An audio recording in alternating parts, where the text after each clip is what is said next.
America ने एक इतना पावरफुल फाइटर जेट बना दिया जो उससे भी नहीं संभल रही थी। उन्होंने तुरंत अपने संसद से एक कानून पास किया जिसमें कहा गया कि ये फाइटर जेट किसी भी देश को नहीं बेचा जाएगा, क्योंकि वो नहीं चाहते थे कि इतनी पावरफुल चीज किसी और देश के पास हो।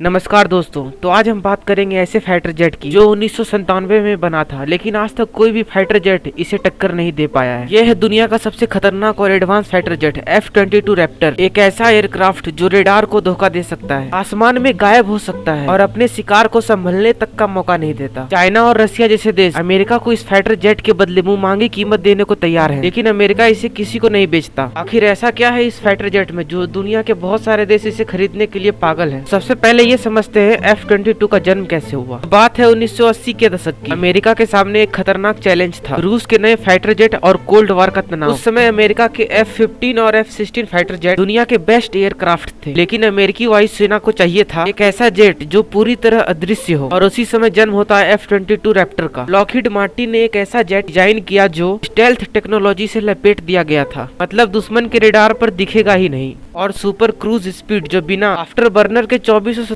किलोमीटर प्रति घंटा की स्पीड तक पहुंच सके, एंड थ्रस्ट वेक्टरिंग जो इसे हवा में ऐसी चाले चलने की पावर देता है जैसा कोई और जेट नहीं चल सकता। जब 2005 में इसे अमेरिकी वायुसेना में शामिल किया गया, तब दुनिया ने पहली बार देखा ऐसा एयरक्राफ्ट जो सिर्फ स्पीड और पावर नहीं बल्कि एक घोस्ट फाइटर है। मगर सवाल ये उठता है कि सिर्फ रेडार पे नहीं दिखना और स्पीड होने से ये अजय हो सकता है? तो आइए अब इस पहलू को समझते हैं। एक फाइटर जेट सिर्फ पावरफुल होने से नहीं जीतता, बल्कि उसकी टेक्नोलॉजी और उसके पायलट उसे अजय बनाते हैं। F-22 फोर्थ और फिफ्थ जनरेशन जेट का मिश्रण है। F-22 की रडार क्रॉस सेक्शन इतनी छोटी है, रूस और चाइना जैसे देशों के रडार इसे ट्रैक नहीं कर सकते, कि दुश्मन के रडार पर यह एक छोटी चिड़िया जैसी दिखाई देती है, और जब तक दुश्मन को पता चले तब तक ये मिसाइल लॉन्च कर चुकी होती है। इसे आप कुछ इस तरह समझ सकते हैं, जहाँ नॉर्मल फाइटर जेट एक बड़ा ट्रक की तरह मूव करता है, तो वहीं F-22 एक बाइक जैसा है जो हवा में भी ड्रिफ्ट मार सकता है। अब सवाल ये उठता है, अगर ये इतना पावरफुल है तो अमेरिका इसे किसी दूसरे देश को बेच क्यों नहीं रहा, जबकि उसे इसके अच्छे खासे पैसे मिल रहे हैं? तो इसका जवाब यह है कि अमेरिका के लिए यह सिर्फ जेट नहीं बल्कि एक राष्ट्रीय रहस्य है। 1997 में अमेरिकी कांग्रेस ने एक कानून पास किया जिसमें कहा गया कि F-22 सिर्फ और सिर्फ अमेरिका के लिए होगा, क्योंकि अगर किसी देश के हाथ F-22 लग गया तो अमेरिका का सबसे बड़ा सैन्य एडवांटेज चला जाएगा, और रूस और चीन जैसे देश इसके रिवर्स इंजीनियरिंग करके अपने फाइटर जेट बना सकते हैं। यही वजह है कि 2011 में F-22 की प्रोडक्शन को बंद कर दिया गया और सिर्फ 186 जेट्स बने जो सिर्फ अमेरिकी वायुसेना के पास। तो क्या इसका मतलब यह है कि F-22 का मुकाबला कोई भी फाइटर जेट नहीं कर सकता? तो जवाब है नहीं। रूस के पास Su-57 और चीन के पास J-20 है जो इससे टक्कर लेने का सोच सकती है, मगर इससे ज्यादा पावरफुल नहीं है। हो सकता है शायद भविष्य में कोई देश एक ऐसा फाइटर जेट बनाए जो F-22 को टक्कर दे सके, मगर फिलहाल तो ऐसा कोई भी फाइटर जेट नहीं है। तो उम्मीद करता हूँ आपको ये वीडियो पसंद आई होगी। अगर वीडियो अच्छी लगी हो तो अपने दोस्तों के साथ शेयर जरूर करें। बाकी लास्ट तक बने रहने के लिए धन्यवाद।